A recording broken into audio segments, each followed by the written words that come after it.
ছাদ বাগানে আমরা বিভিন্ন ধরনের বিভিন্ন ভ্যারাইটির গাছগুলোকে যেখান সেখান থেকে সংগ্রহ করে থাকি প্রচুর পরিমাণ ছাদ বাগানকে ভালো করার জন্য এবং এখান থেকে প্রচুর পরিমাণ ফলনের জন্য। প্রত্যেকটি ছাদ বাগানেই স্বপ্ন থাকে তার ছাদ বাগানে নিত্যানতুন ফল ফলানো এবং ছাদ বাগানের শ্রীবৃদ্ধি ঘটানো। হ্যালো ফ্রেন্ডস, আমি কমল হোসেন এবং আপনারা দেখছেন গার্ডেনার টিপস উইথ কমল।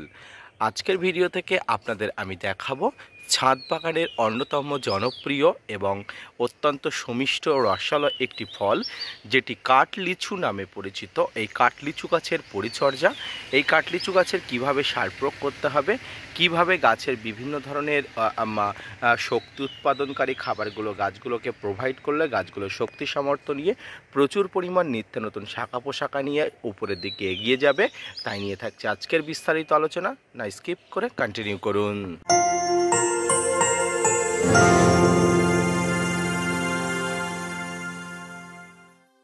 প্রিয় দর্শক, ছাদ বাগানে কাঠলিচু একটি অত্যন্ত জনপ্রিয় একটি ফল, যে ফলটি আমরা নর্মাল লিচুর সঙ্গে অনেক সময় তুলনা করে ফেলি। অনেক সময় নর্মাল লিচুর সঙ্গে তুলনা করা চলে, কারণ এই কাঠলিচু গাছ অনেকটা লিচু গাছেরই মতো এবং লিচু ফলের মতো রসালো সুমিষ্ট, এর মধ্যে সঠিক পরিমাণ বীজই সঠিক পরিমাণ থাকে। বাজারে অনেক ধরনের অনেক পরিমাণ কাঠলিচু গাছের চারা পাওয়া যায় এবং অনেক ধরনের গাছ বিভিন্ন জায়গায় অ্যাভেলেবেল হয়, কিন্তু বর্তমানে যে কাঠলিচু গাছের পরিচর্যা সম্পর্কে আমরা অবগত না হয়ে গাছগুলোকে পরিচর্যা করি।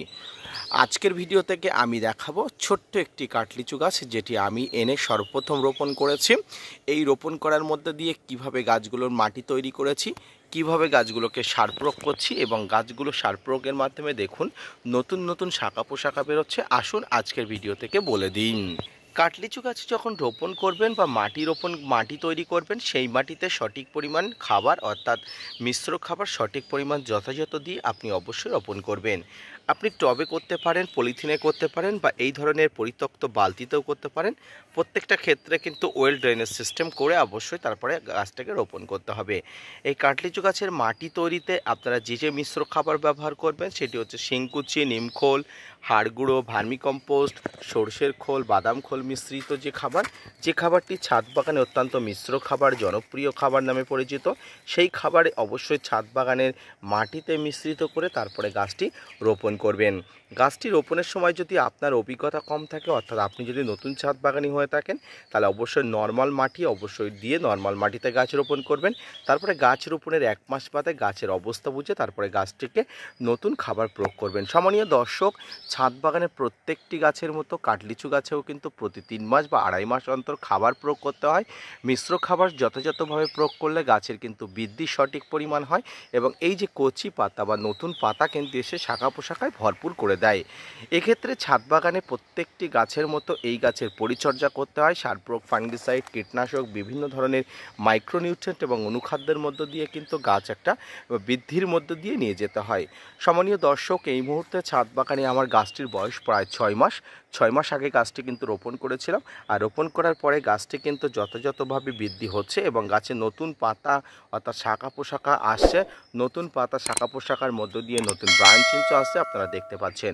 এইভাবে কিন্তু ছাদ বাগানে গাছগুলোকে যথাযথ খাবার প্রয়োগের মাধ্যমে কিন্তু সঠিকভাবে কিন্তু গাছগুলোকে বৃদ্ধি করা যায়। এবার আসি ছাদ বাগানে কাঠলিচু গাছের কী সার আপনি কখন প্রয়োগ করবেন। প্রথমত, যে কোনো ছোটো গাছকে বড় করার জন্য আপনাকে যে মিশ্র খাবার প্রয়োগ করতে হয়, সেই মিশ্র খাবারের মধ্যে যথাযথ পরিমাণ যারা নাইট্রোজেনের সাপ্লাই থাকে সেটি অবশ্যই লক্ষ্য করবে। নাইট্রোজেন গাছের সমস্ত উদ্ভিদকে বৃদ্ধি হতে, গাছের পাতা সবুজ হতে সাহায্য করে, তাই নাইট্রোজেনের সোর্স আপনাকে অবশ্যই খুঁজতে হবে। সেক্ষেত্রে জৈবভাবে দিতে পারেন, রাসায়নিকভাবে দিতে পারেন। আপনি জৈবভাবে দিতে চাইলে আপনি অবশ্যই কিন্তু অনেক ধরনের জৈব খাবার পাওয়া যায়, যেমন গোবর সার, ভার্মিকম্পোস্ট, এতে প্রচুর পরিমাণ নাইট্রোজেন থাকে। এছাড়া লিপমোড কম্পোস্ট অর্থাৎ পাতা পচা সার আপনি প্রয়োগ করতে পারেন। আপনি রাসায়নিকভাবে প্রয়োগ করতে চাইলে আপনি ইউরিয়া প্রয়োগ করতে পারেন, তবে রাসায়নিক প্রয়োগের পরেও কিন্তু গাছের অনেক ক্ষতি হতে পারে, তাই রাসায়নিক প্রয়োগ থেকে গাছকে বিরত রাখবেন। আপনি সব সময় কিন্তু জৈবভাবে অর্থাৎ এই যে ইউরিয়া বাদ দিয়ে আপনি এই যে লিপমোড কম্পোস্ট, তারপরে এই যে গোবর সার, ভার্মিকম্পোস্ট, এইগুলো প্রয়োগ করবেন, যথাযথভাবে প্রয়োগ করবেন, গাছ কিন্তু সঠিকভাবে বৃদ্ধি হবে। হ্যাঁ, তবে এগুলো প্রয়োগ প্রয়োগ করার পরে গাছের কিন্তু বৃদ্ধি ধীরে ধীরে হয়, অর্থাৎ এগুলো জৈব গাছের সঙ্গে ডিকম্পোস্ট হতে একটু দেরি হয়, তাই ধৈর্য হারা হবেন না। আপনি এটি প্রয়োগ করুন, দেখবেন অবশ্যই ভালো ফলাফল পাওয়া যাবে।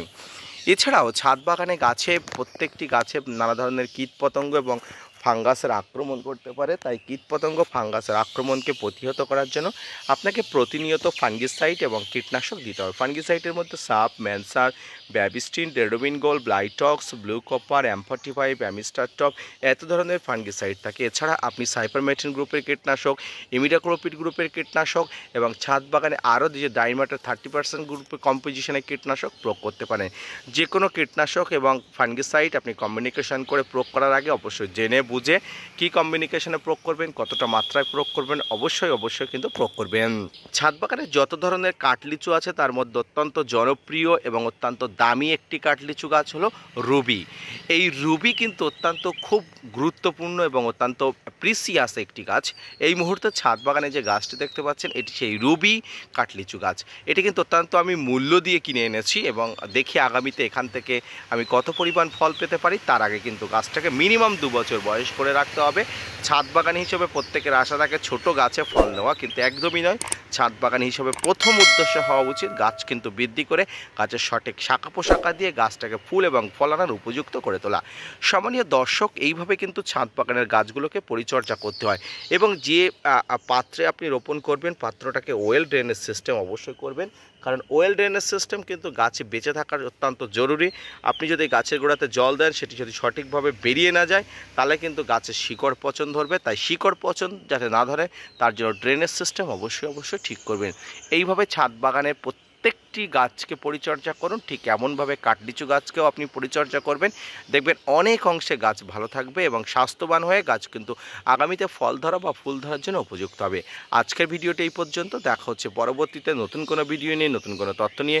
ততক্ষণ সুস্থ থাকুন, ভালো থাকুন, আর হ্যাঁ অবশ্যই gardener tips with Kamal YouTube চ্যানেলের সঙ্গে থাকবেন। ধন্যবাদ।